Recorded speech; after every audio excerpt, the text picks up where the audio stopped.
Assalamualaikum warahmatullahi wabarakatuh. Yang terhormat kepada dosen pengampu mata pelajaran pendidikan multikulturalisme yaitu Pak Abdul Aziz. Di sini saya akan memberikan rangkuman mengenai eh, Pancasila dan multikulturalisme Indonesia. Nah, yang pertama itu dari pidato Soekarno 1 Juni 1945. Menurut Supomo, Indonesia harus menjadi negara integralistik yang artinya adanya persatuan antara pemimpin dan rakyatnya. Karena negara integralistik khas Indonesia mempunyai pijakan filosofis yang jelas. Nah, menurut Mohyamin mengatakan bahwa Indonesia nanti menolak paham federalisme yang artinya mencuatkan keterpecahan atau adanya perpecahan. Feodalisme, monarki, liberalisme yang artinya menekankan kebebasan mutlak untuk individu, autokrasi, kekuasaan politiknya dipegang oleh satu orang, birokrasi, dan birokrasi khas barat. Jelas adanya perang ideologi pada saat itu antar barat yang menjunjung tinggi liberalisme dan timur yang memprovokasikan atau mempromosikan sosialisme dalam konteks kemerdekaan Indonesia. Para founding father tentu amat mengerti hal itu dan mencari pijakan filosofis sekaligus ideologi bagi berdirinya Indonesia merdeka. Setelah masukan dari Supomo dengan pengajuan 3 filsuf mengenai negara integralistik, maka bingkai itulah Soekarno menyampaikan pidato mengenai Pancasila. Kelima sila yang dinamai Bung Karno dalam uraian pidatonya pada tanggal 1 Juni 1945 di kota Jakarta yang dinamai Pancasila berarti panduan 5 buah sila dan dijadikan hari lahirnya Pancasila pada tanggal 1 Juni. Gagasan mengenai Pancasila yang kedua, gagasan kebersamaan, kebebasan, keadilan, dan kesejahteraan menjadi tujuan bangsa ini. Soekarno menguraikan mengenai dasar-dasar yang perlu dimiliki bagi bangunan Indonesia merdeka, yaitu yang pertama, kebangsaan Indonesia. Artinya, setiap warga Indonesia harus merasa diri mempunyai satu bangsa dan tumpah tanah air yang sama, tumpah darah yang sama, yaitu Indonesia. Yang kedua, internasionalisme atau kemanusiaan, artinya bukan suatu paham yang rasa cinta atau loyalitas tanah air bangsa dengan cara berlebihan tanpa memperhatikan pandangan orang lain karena menunjukkan permusuhan pada bangsa lain. Nah, untuk menjaganya, maka Soekarno dengan ini menjadikan sila kedua itu pri kemanusiaan atau internasionalisme agar bangsa Indonesia merasa diri menjadi bagian dari seluruh umat manusia di dunia. Yang keempat, kesejahteraan atau keadilan sosial, artinya penting kemakmuran yang harus bisa dimiliki. Yang ketiga, musyawarah mufakat, maaf Pak. Artinya perjuangan ide dari seluruh rakyat Indonesia lewat wakil-wakilnya demi mewujudkan kesejahteraan umum. Nah, kalau dalam tatanan pemerintah itu DPR, Dewan Perwakilan Rakyat, yang mana tugasnya itu untuk menyeturkan atau menyampaikan ide dan gagasan dari masyarakat demi mewujudkan kesejahteraan umum.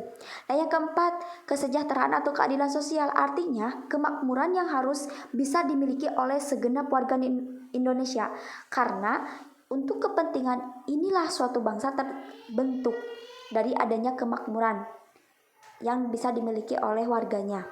Yang kelima itu ketuhanan, artinya bangsa Indonesia mengakui keberagaman agama dan hendaknya saling menghargai di antaranya. Karena dengan demikian bangsa Indonesia bisa disebut bangsa yang berbudaya. Nah, dari kelima prinsip itulah dinamakan Pancasila atau disebut dengan dasar 5, sila 5, dan asas 5. Diusulkan sebagai pandangan dunia mengenai Indonesia merdeka. Nah, meski sudah disebut kelima sila atau Pancasila, dalam pidato selanjutnya Soekarno mengajukan usul untuk memeras sila kelima tersebut menjadi trisila atau merangkumnya. Yang pertama yaitu isinya tentang perasaan dari kebangsaan dan kemanusiaan. Yang kedua, perasaan dari keadilan sosial dan kerakyatan dan ketuhanan.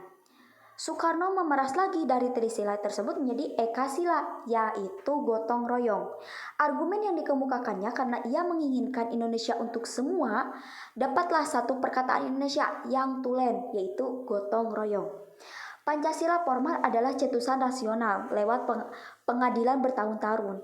Dari Pancasila material yang hidup dan berkembang dalam sejarah peradaban, agama, hidup ketatanegaraan, lembaga sosial, dan lain sebagainya yang mencirikan semangat gotong royong. Gotong royong adalah prinsip dasar negara Indonesia. Soekarno hendak mengatakan bahwa Indonesia didirikan untuk menjamin kepentingan semua warga Indonesia apapun agamanya, golongannya, sukunya, dan keadaan ekonominya. Yang ketiga adalah dialektika multikulturalisme di Indonesia.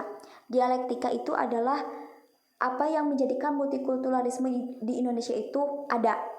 Nah, masyarakat dan bangsa Indonesia terdiri dari berbagai keberagaman nih. Ada sosial, kelompok etnis, budaya, agama, aspirasi politik, dan lain-lain. Sehingga bangsa ini dapat disebut sebagai masyarakat multikultural, yaitu adanya berbagai perbedaan.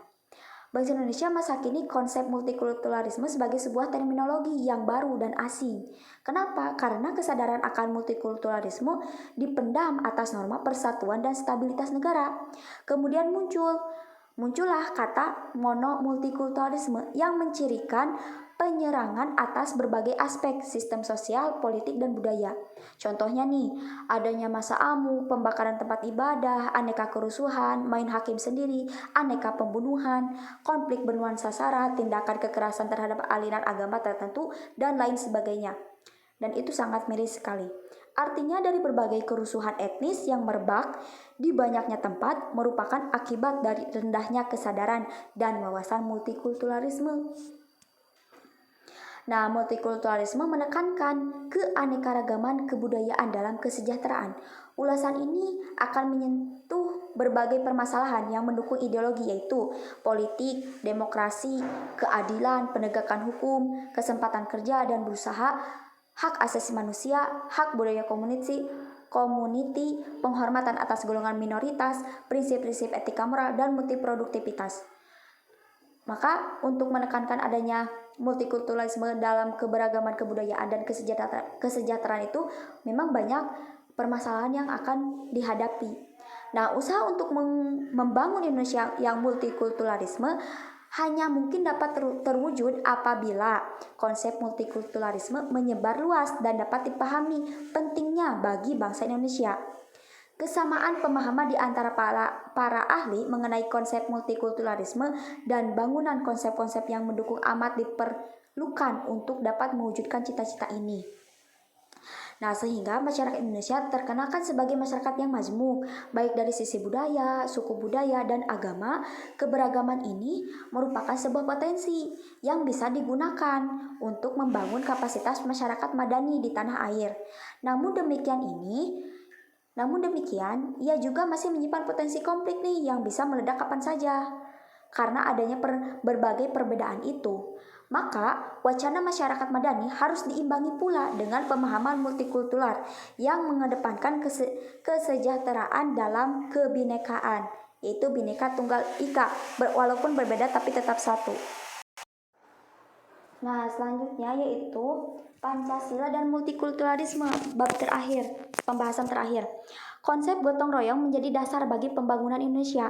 Pancasila sebagai landasan ideal bagi kehidupan berbangsa.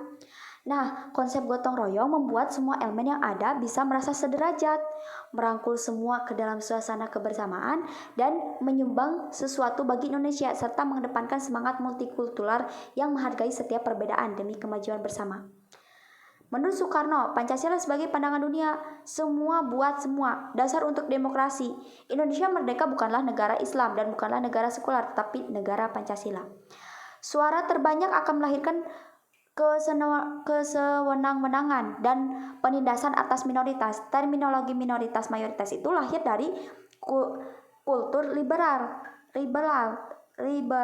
Pancasila adalah gambaran pribadi rakyat sendiri dulu kala. Jadi Pancasila itu adalah apa yang dirasakan pada dahulu kala masyarakat Indonesia yang dirangkum dengan yang disampaikan dengan Pancasila saat ini. Menurut Soekarno ada dua hal yang tidak dapat dipisahkan, yaitu nasionalisme dan internasionalisme perikemanusiaan. Nasionalisme Indonesia harus tumbuh di atas kekeluargaan yang mampu mempersatukan aneka suku, agama, budaya, bahkan batas negara sekalipun. Nah, Pancasila berintikan semangat gotong royong, bukan agama Islam, Buddha, Kristen, dan Hindu. Namun ternyata poin ini tidak memuaskan bagi golongan Islam karena ya tidak mewakili aspirasi kaum muslim. Nah, pada tanggal 22 Juni 1945 dibentuklah Panitia 9 untuk menangani kontroversi tersebut. Dihasilkanlah rumusan yang dikenal dengan nama Piagam Jakarta. Di sini kaum Islam melampiaskan keinginannya dengan memasukkan 7 kata kontroversial atau menimbulkan perdebatan pada sila pertama yang menandakan dominasi agama Islam sebagai mayoritas. Bung Hatta dalam berdialog dan berkompromi secara rasional, ia mengajukan kekhususan atau ketuhanan, konsep yang bersifat transgender melingkupi semua golongan agama dan ras sehingga menjadi universal dan juga tunggal yang Maha Esa. Dimengerti oleh kaum muslimin sebagai tauhid Islam. Ajuran dari Hatta tentang gagasan tersebut akhirnya semua pihak tidak keberatan dan beranggapan bahwa penguasa dan pencipta itu adalah Tuhan yang tunggal. Jadi sebenarnya yang Maha Esa itu bukan hanya untuk Islam saja, tetapi untuk agama lain juga. Sejalan dengan perubahan tersebut, batang tubuh UUD 1945 khususnya pasal 29 disesuaikan dengan cara yang sama, yaitu menghapus 7 kata yang sama. Nah, kekuasaan Pancasila ialah sebagai filsafat hidup bangsa, sebagai kekuatan, perangkum, dan pengayom golongan-golongan agama yang berseteru. Intinya, Indonesia didirikan untuk semua warga Indonesia. Jangan lagi mengedepankan agama. Semangat gotong royong bangsa ini sudah terpatri dalam sanubari bangsa Indonesia sejak semula. Dan hal tersebut dilalui dengan musyawarah mufakat dalam mencapai persetujuan bagi kebaikan bangsa yang majmuk secara keseluruhan. Paham Pancasila, negara gotong royong, yang dikumandangkan Soekarno seharusnya menjadi kemenangan bangsa dan seluruh rakyat Indonesia. Yang terjadi ternyata hal ini dianggap sebagai kemenangan kaum nasionalis yang dicurigai oleh sekularis, pergerakan menuju pemisahan antara agama dan pemerintah semata-mata. Bangsa ini ada dalam 2 proyek besar dan panjang untuk mengembalikan lagi realitas gotong royong dalam kehidupan bangsa dan multikultural ini. Kebangsaan adalah soal bagaimana tiap warga diikat oleh perasaan dan kehendak yang sama untuk maju di tengah keberagaman. Indonesia merdeka. Terima kasih. Hasbunallah wa ni'mal wakil. Wassalamualaikum warahmatullahi wabarakatuh.